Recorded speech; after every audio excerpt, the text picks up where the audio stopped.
హోలీ పండుగ శిశిర ఋతువు నుంచి వసంత ఋతువుకు మార్పు సమయంలో వస్తుంది. ఆయుర్వేదం ప్రకారం శిశిరంలో కఫదోషం చేరుతుంది. వసంతంలో కఫం ఎక్కువ అవుతుంది. ఈ కాలంలో సాధారణంగా జలుబు, దగ్గు, అలర్జీలు, అలసట, అజీర్ణం.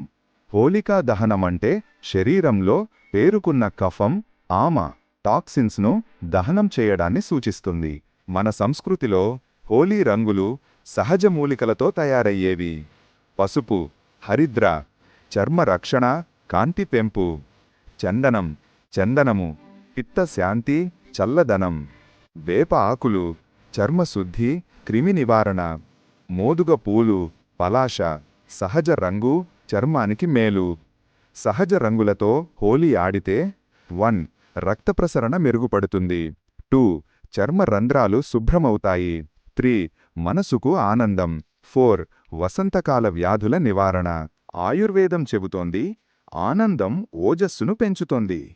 హోలీ వల్ల కుటుంబ, స్నేహబంధాలు బలపడతాయి. నవ్వులు పెరుగుతాయి. ఒత్తిడి తగ్గుతుంది. వాతదోషం సమతుల్యమవుతుంది.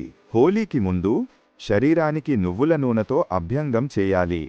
తులసి, సొంటి కలిపిన గోరువెచ్చని నీరు తాగాలి. హోలీ తరువాత వేప ఆకుల నీటితో స్నానం చేయాలి. శనగపిండి, పసుపుతో చర్మశుభ్రత. తేలికపాటి ఆహారం, పెసరపప్పు, జీలకర్ర అన్నం. జాగ్రత్తలు: రసాయనిక రంగులు వాడవద్దు. వెంటనే చల్లని పానీయాలు తాగవద్దు. ఎక్కువగా తీపి, వేయించిన పదార్థాలు తినవద్దు. హోలీ అనేది కేవలం రంగుల పండుగ కాదు.